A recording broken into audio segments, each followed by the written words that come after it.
Welcome back to another Post-Media Ottawa Senators panel. I'm Bruce Garrioch with Ken Warren, and we're pleased to be joined by play-by-play voice of the Ottawa Senators, Dean Brown, today. And guys, as we speak, the Senators have won 2 straight on the road with a victory over the Calgary Flames Monday night. They faced the Vancouver Canucks Thursday night to start a 4-game series against the Canucks. Let's start with the Canucks. There's been an awful lot of discussion around the National Hockey League about whether these games should be played, given the Canucks COVID-19 situation. Let's start there, Dean. What's your take on that? And then I'd like you to chime in, Ken.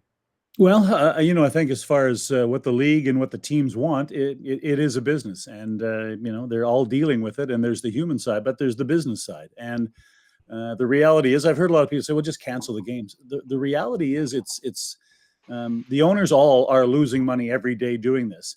But if you cancel games, those games require paybacks. The TV networks that are contracted to air those games get money, sponsorship money. If you're a team and you have to cancel games, the league cancel games, that owner has to write checks back to sponsors, to TV networks. So they don't want to cancel any games. They'll shuffle them around, but they don't want to cancel any games. And I know sometimes that seems to be a bit unfeeling, but the players want to play too. They're 50-50 partners in all of this. And so the players, they want to play as well. I like the fact that they actually listened to players and their concerns. When JT Miller came out and said, "Look, hey, this is unhealthy here. We're at a risk here. Let's slow it down and make sure we're going to be ready to go." So I like the fact that at least they adjusted something and said, "Okay, we're hearing you." I still think it's an incredible pace to finish the season, and I'm not sure long term whether. How do they finish the year? I don't know. It's just I think it puts them in a bit of a vulnerable position. But like Dean says, I think there's a bigger picture beyond. The health is the priority, but I also think that other concerns weigh into this. Well, and as Dean noted, the league and the teams are already losing money. The players obviously at some point are going to have to pay for this. They're going to find any way possible. Before we move on, Dean, just one last thought from you.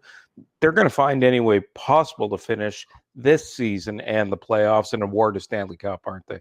Yeah, for sure. There's no doubt about that. And again, as Kenny mentioned, Bruce, all of this has been done in concert with the players. The league isn't doing this to the players. The players are a part of all the decisions. And in this particular case, decisions were made about setting up a schedule until some members of the Vancouver Canucks said, "Hey, whoa, come on." And they talked to the PA and the PA said, "Yeah." And so the league said, "Okay, well, then let's find a new path." So that's the way you would hope it would work. That's the way you would hope partners would operate with each other. And it's worked.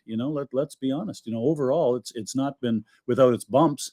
But I have to be honest with you. I'm surprised this has gone as well as it has with the number of infections over the course of the year with various teams that they've had. They've still been able to modify schedules, get games done, and we're now in the window where now it seems almost impossible that they won't finish and have a playoff. So it hasn't been a one voice decides all kind of thing, and that's the way it had to be in this kind of a situation. Well, one thing that we have seen since we last spoke a couple of weeks ago, Ken, is we've seen some changes to the Ottawa Senators roster. Mike Riley was traded at the deadline, so was Erik Branstrom, both traded for draft picks, along with veteran defenseman Braden Coburn, who really hadn't played much. But what we are seeing now, Ken, is the opportunity for more young players to get a chance to play, and specifically Erik Branstrom. Guys, where are we at on Erik Branstrom? I think this is what you want to see. You want to see him play minutes, and you want to see him play situations, right? Here he is. He's getting power play time now with Mike Riley gone there. He's also seeing penalty killing time, which I'm not quite sure in the long run that's where he will be well suited. I don't think he's he is physical enough, but his size and strength, I'm not sure he's going to be a penalty killer long term, but give him a shot at it. What are your other options right now? Put him in situations to see what he can handle. And I think maybe if he's playing more than 8 or 10 minutes as he was at parts of this year, there's a little less pressure on him every shift he goes out there. He's still making some mistakes, but I still think you're seeing a little bit more of him trying to drive the play a little bit. He's skating the puck a bit more. and on the power play. I think that's where some of the creativity comes in. So you are seeing more from him. At times this year, I wondered how they handled him, but I think this is what fans want to see with Brannstrom right now, is see if what he can handle. Dean, do people have to remember that Erik Branstrom is 21 years old, not 29? Yeah, for sure. Where he is right now is he's starting. He's just starting to try and be an everyday NHL player. And I realize it's not a popular opinion, but I don't have any problem at all with the way the franchise has dealt with him.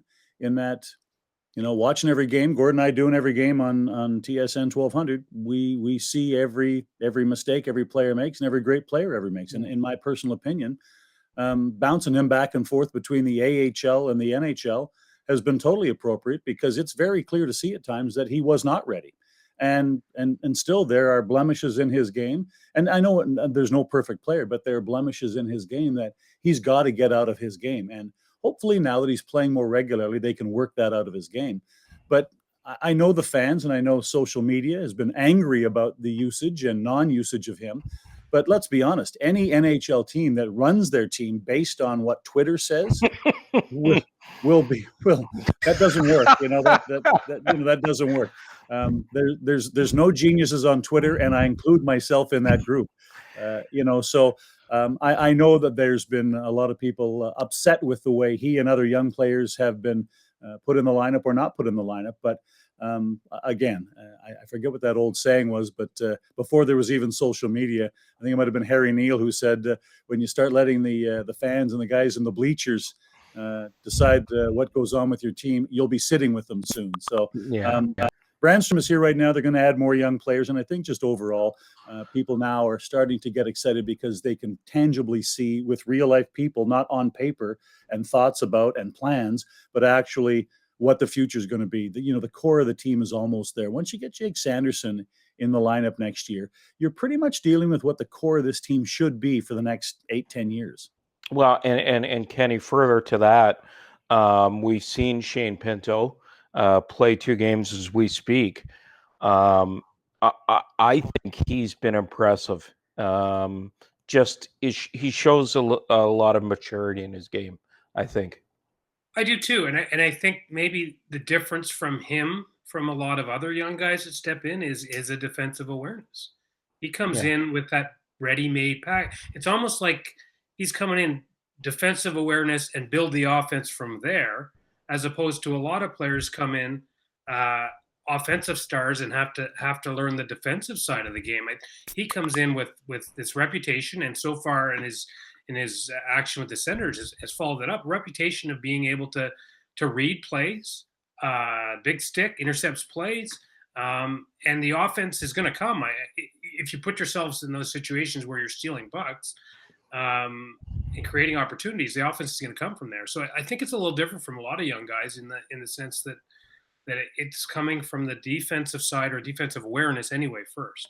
Do you think, Dean, Shane Pinto is, and look, it's hard to judge, is he maybe just, because we've only seen Bernard Docker for 1 game, but is he maybe a little bit ahead of Jacob Bernard Docker at this juncture? Maybe a little bit. It's so hard to tell. 2 games, and different positions. It's very difficult to be a rookie defenseman in the NHL as opposed to being a rookie center in the NHL. Very, very different. But you know what? I'm kind of that mind. I'm kind of more old school. There's no rush here. People are losing their minds because Jacob Bernard Docker has not played in the last 2 games and Josh Brown has. They're losing their minds. I keep saying, if in 5 years Josh Brown has played more games than Jacob Bernard Docker, then yeah, that's a huge story. But you know what? If Shane Pinto gets pulled out of the lineup a couple of times before the end of the year, it's not the end of the world. They're young players. Give them time to get into it. And the other thing too is, this rush to get players. There's also this talk. Well, they said, someday that Stützle's going to be center, so let's get him at center. Timmy Stützle has hit the wall as a rookie. He is not nearly as good now as he was to begin with, and that's normal for a 19-year-old. It's not. It's not abnormal. And so you want to load onto that, him driving a line with his 35% in the faceoff circle, give him a chance to get his feet underneath him in the NHL. And then maybe next year you start that experiment about him becoming a center on this team. Maybe that happens, maybe it doesn't. But this unbelievable rush to move things along, just let them find their way. Let the young guys get their legs underneath them in the NHL. And if they sit out a couple of games here and there, it's not the end of the world. It's part of, working your way into the NHL. And last thing before we wrap here, guys, and I'd like a take from both of you on this, are we finally starting to see the Matt Murray that we expected when the Senators made the trade? Kenny, we'll start with you. The last 3 games looked really good. I want to see a little bit longer range here. Small sample size, right? Yeah, absolutely. But you can tell a team reacts to the goalie. It's I don't know if it's human nature or whatever it is. When the goalie makes a certain number of saves that are, I don't want to say exceptional, but they're saves that top flight goalies should make. Then everybody around them seems to relax and a little more composed, and I think that's happened in a few of these games. And the Senators look like a more relaxed and composed team in winning games over Montreal and Calgary.